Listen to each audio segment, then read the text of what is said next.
guys, go ahead and take a seat. 5, 4, 3, No, Chris has $60. 2, Still one of his and let's just Raymond's on. Hey. And 1. Hey. So I need everyone, Veteran and Jonathan. This is for my masters. So I need you guys to take a seat. Yo, this is my grade. This determines if I get a master's degree or not. You know what I'm talking about.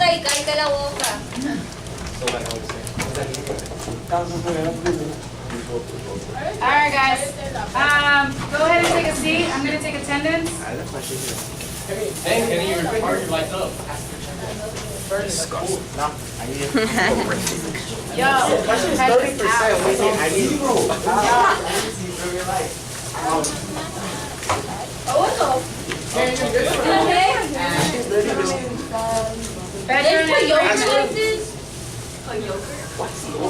Veteran and Raymond. Bring his grade down.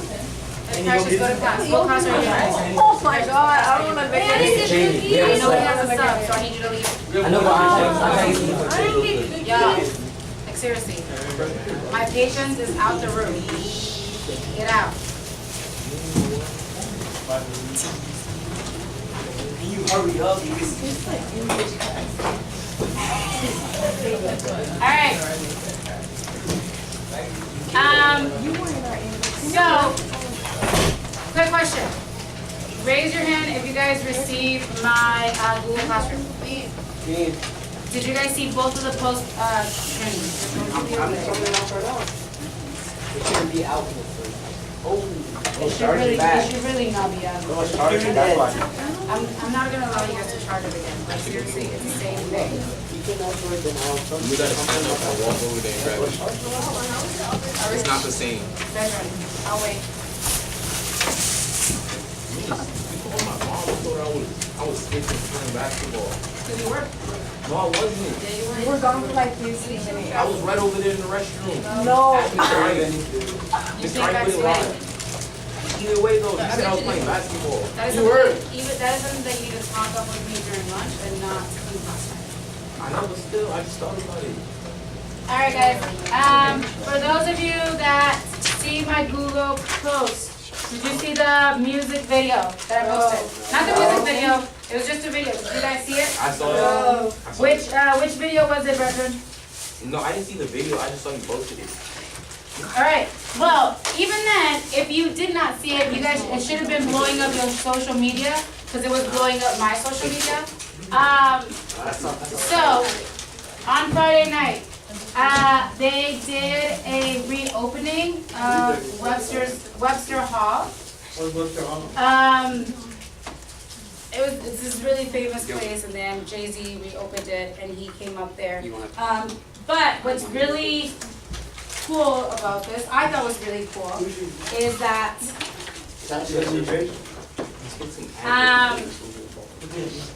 this was blowing up my social media Saturday morning. I woke up at 8, and the first thing that I saw is everyone talking about this freestyle tribute that Jay-Z did to Nipsey Hussle. If you guys remember, Nipsey Hussle died a couple of weeks ago.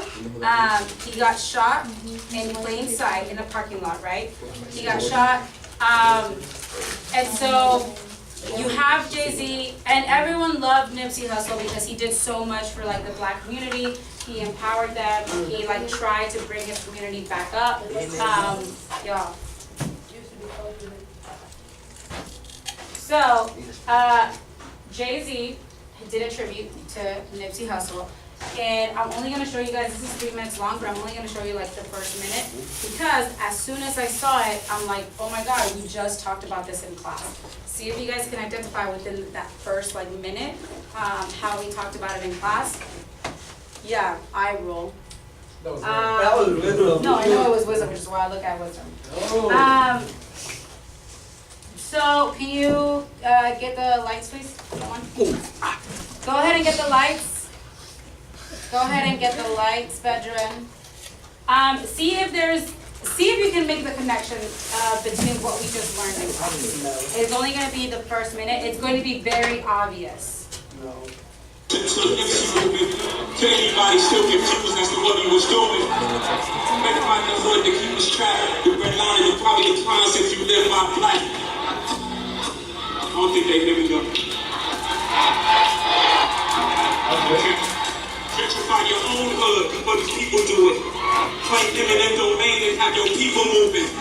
That's a small glimpse into what Nipsey was doing. But anybody's still confused as to what he was doing. The neighborhood designed to keep us trapped. They redlined as property crimes if you live by blacks. They compress the asset and take the property back. It's a ruthless but a genius man back. Alright, I'm gonna play it again, guys, and it's at different points. It's not just one exactly point. There's different points where he like says, you can easily detect like 2 vocabulary words. If you're really paying attention, there's a third one that you can probably hear, vocabulary. That's why I'm going to play it again. For you guys, make sure you guys are paying attention because it goes really, really fast. And it's actually really slow. And he's talking about black neighborhoods, black communities. So let's go ahead and play that again. To anybody still confused as to what he was doing. Everybody in the hood to keep us trapped. The red line and probably the crimes if you live by black. I don't think they hear me go. Okay. Gentrify your own hood, but these people do it. Claim eminent domain and have your people moving. That's a small glimpse into what Nipsey was doing. Anybody still confused as to what he was doing. The neighborhood designed to keep us trapped. They redlined as property crimes if you live by blacks. They compress. Right there. Redlining. Yeah, he talked about like redlining, like the people are keeping us black like trapped by redlining. So redlining was one of our vocabulary words from Unit 7, cities and urban space. Redlining, this has to deal with like people trying to buy homes, right? And if you didn't have the money to purchase a home, you had to get a mortgage, which is a loan from the bank, right? Redlining, if you're having people trapped, especially like black communities, the banks were basically not approving loans for African American people, African American families, right? And so if you came from a certain neighborhood or from a certain ethnic group, then the bank would not approve you of a loan in order to purchase that home. Which, if you guys listen to what JC was saying, is like they're trying to keep us trapped by redlining, and this is like a form of like legal segregation still happening in the United States. That was one of the vocabulary words, redlining. The other one was what? Gentrifying. Gentrification and what was it, Maddie? Something with domain. Eminent domain. He talked about eminent domain. So let's first talk about eminent domain. Eminent domain. Does anyone remember what eminent domain is? So eminent domain was basically with the government. If the government was paying you fair market price, like if they were paying you fair market price for your property, they can take it away from you. Eminent domain. Let's say you have a house, right? And the government needs your property because they're going to build a new highway through it, right? So as long as they're paying you fair market value for your price, whatever the market says your house is worth, the government can come and take it away from you. As long as they pay you fair market value for it. Oh, Yeah. that's what they were trying to do. My neighborhood because it's closer to the. To HBU? Yeah. Yeah. And I think most likely what they're trying to do with that is they're gonna try to like build a railway, like the metro railway thing through like Bel Air. More of like the With campus, or like, like the housing and like. yeah. Food like that. So eminent domain was one of them, and then gentrification. What is gentrification? What is gentrification? Huh? No, that's not the drawing the lines. Gentrification, remember, we talked about these communities that are being gentrified currently, and this is when a group of people is being pushed out of their community because another group of people are coming in, right? And usually the people coming in have what? More money. More money. They're higher in class, their wealth is higher, and the people that they're pushing out are from the lower class. So the way that you get people to be pushed out is by raising the property taxes. Because you always have to pay property taxes no matter if you're done paying your home, right? You always have to pay property taxes. Let's say, for instance, if my property taxes are really, really high and I no longer can pay those property taxes, what am I gonna do? yeah, I'm gonna move, right? I'm gonna dip, I'm gonna move. I'm gonna move to another neighborhood that I can afford, right? And so this is how you have gentrification coming in, and that's what I'm talking about, like, right? Gentrify your own hood before people do it. It means like, you like gentrify your own community. You make sure to lift your people up, lift your community up from where they're at before someone else comes in and does it for you. So that's what he was doing about gentrification. No. Because there's some words, whoa. Who doesn't have a top? Raymond, is this what you do at home? Call his mom and not think like this. Oh, good. Raymond. That's the same thing I said. Was it you, Raymond? Candy, where's your top? Candy, where's your top? Where's your top? She's a redneck. She said something. Raymond, look at me and tell me you didn't click it. Go pick it up. Ashley, can you put the light, please? Chop, chop. Thank you. Chop, chop. Alright guys, so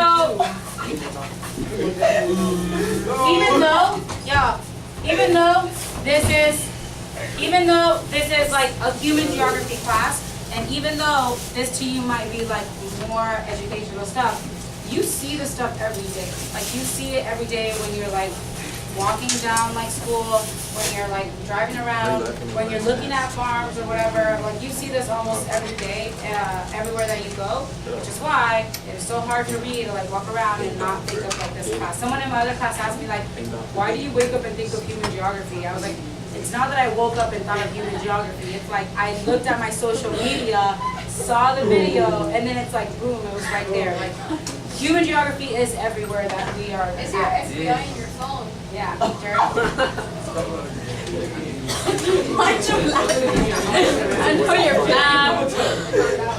right. So Jared just asked me. She'll wait. Thank you.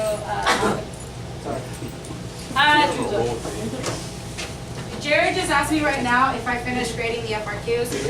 I was really busy doing a lot of stuff that I didn't have time. Yeah, the baby. Yeah, you guys know how hard it is to host a baby shower? Like, Lord Jesus.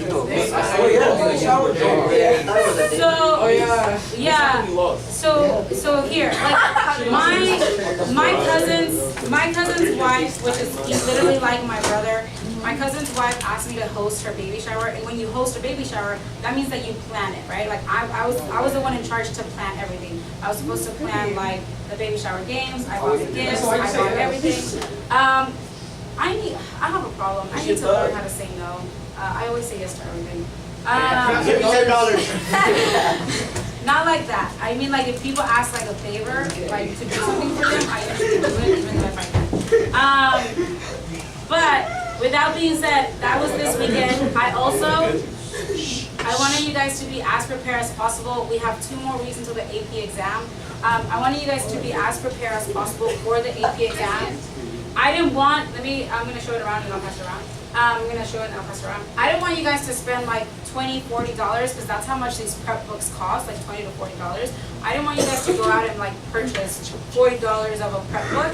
So I decided to create one for you. So I can do that one. Huh? Nothing. You did not. No, say it again. No. It was something with this. Say it again. So you made it your own. You made it your own. Yeah, say it again. Because I really like wanna like say something. Ooh. Say it. Give me one. Say it. Little Child. Ooh. Okay. That was Guys, I created this Oh, what the book. heck? She's actually I printed everything out here. So basically what I did is this wasn't from scratch. I basically took resources from other teachers and I modified it to like fit you guys, like to fit your needs. What are you doing? He did it on A class 2022.